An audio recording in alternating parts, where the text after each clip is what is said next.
This is Kathy Biehl of EmpowermentUnlimited.net with Astro-Insight for the week of December 9th, 2024. This is a turning point week, one of those times again that starts one way and then ends with a very different set of perceptions and possibly facts. We have dual retrogrades running this week. One is in the process of finishing up, one is just getting going. The longer one, Mercury retrograde, has been with us since November 25th, and it is bringing us back over misunderstood information, garbled communication, lies, deceits, unfinished business. It's been giving us the opportunity to go back and take care of all kinds of end of the year matters that maybe we have let slide. It's also messing with, playing with, tinkering with technology and communication, and you may find yourself rethinking platforms that you use or programs that you use, or finally getting around to updating some things in your life. Mars, which rules our drive, how we push ourselves forward, our relationship with men themselves, the war, military. Mars stationed retrograde on December 6th and is going to be sending us inward for this winter holiday season, inviting us to go back over, rethink, rediscover bits of our own, perhaps self-expression, things that are critical to us, key to who we really are, that maybe we have let drop. It is definitely encouraging inward time, slower time, staying at home. Mars doesn't do too well with a retrograde because it likes to be pushing forward, and this one is saying, no, go backwards. So there's a very strong, not so fast vibe with this. Mars is going to be retrograde all month, in fact, into February.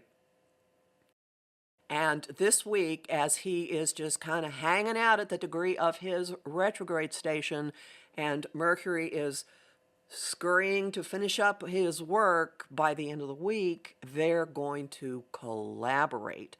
So we are heading for a moment of taking information or do-overs or revisiting or reworked projects from the Mercury retrograde and handing them off to Mars retrograde for perhaps another look, a deeper look, even more of a do-over. With these two planets retrograde, there's also a very high probability of ghosts from the past, of people from the past, of situations from the past. Not necessarily recent past either. This could go even as far back as childhood, because Leo, where Mars is, rules the child. As this process is going on, the activity in the sky is loaded at the end of the week. So just know that at the beginning, for the first few days, we'll all be dealing with the basic retrograde phenomena, and it's an excellent, excellent time to go back over, revisit, rethink all kinds of things in your life. Just take the opportunity. And if you find yourself watching a whole bunch of holiday films, some of which you haven't seen since you were a kid, well, that might be an appropriate way to express this as well. We will get a long distance view of how our values maybe aren't lining up with what's going on out in the world, or feel a sense of frustration or a break on connecting with people as Venus opposes Mars on the 12th. Their standoff does pose challenges for relationships, and it might be difficult to find a common ground or a meeting place with others. And this is leading to the powerhouse day of the 15th, which has another cluster bomb of aspects all going off at once. As Mercury and Mars meet with Mars stationing retrograde and Mercury stationing direct, and we perhaps have information that we then act on, go back over, or we communicate information about some of the do-over and revisiting that has already occurred during Mars's short period retrograde. We have the full moon in Gemini, which Mercury rules. Full moons always bring high drama, bring things to a head. Often there's a big emotional expression. This is in the intellectual sign of Gemini, which involves communication, what we think, what goes in and out of our mouths, the communication flow, little bits of data on the one end, and then the philosophies and beliefs by which we view the world on the other. This one is pressuring the cosmic fog machine, Neptune, in a way that is going to perhaps increase the confusion and not quite knowing what's going on, but more likely force a lot out into the open, bring a lot of things to light. You could see things differently. You could have your perception suddenly blow open into a different way of being. You could rethink an awful lot in your life and leave some communication streams as a result of this. The ruler of the moon, Mercury, which again has been retrograde and is stationing direct at the moon it rules, is in an extraordinarily cooperative relationship with Jupiter, which rules Sagittarius, the sun, and the sign where Mercury has been, and Jupiter is in Gemini, the sign where the moon is and the sign that Mercury rules, all of which is a very confusing way to say that they're both egging each other on. Everything that happens with one happens with the other.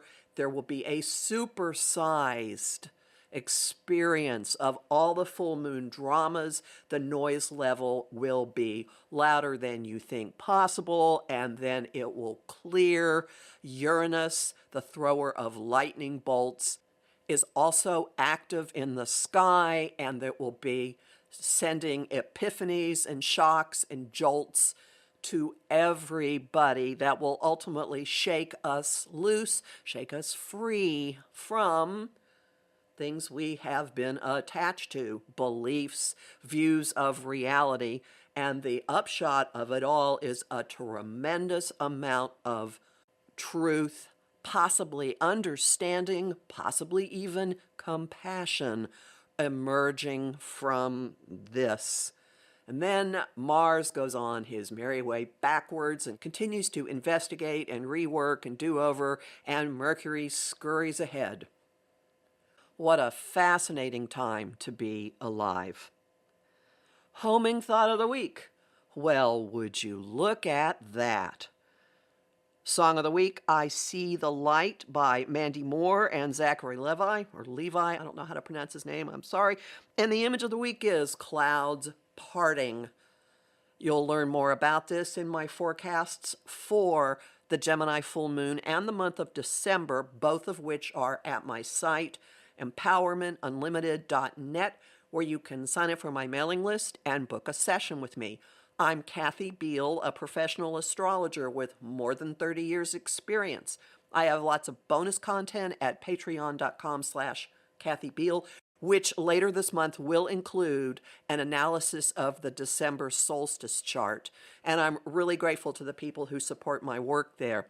I host the show Celestial Compass on Om Times Radio and TV on the first and third Monday of every month at 5 p.m. Eastern. I also host lots of conversation on Facebook, on the page Empowerment Unlimited, and in the group, the Astro-Insight Lounge. I post on Blue Sky, Instagram, and Threads at K.A. Biehl, and on YouTube at the Professional Aquarian Channel. Talk to you next week.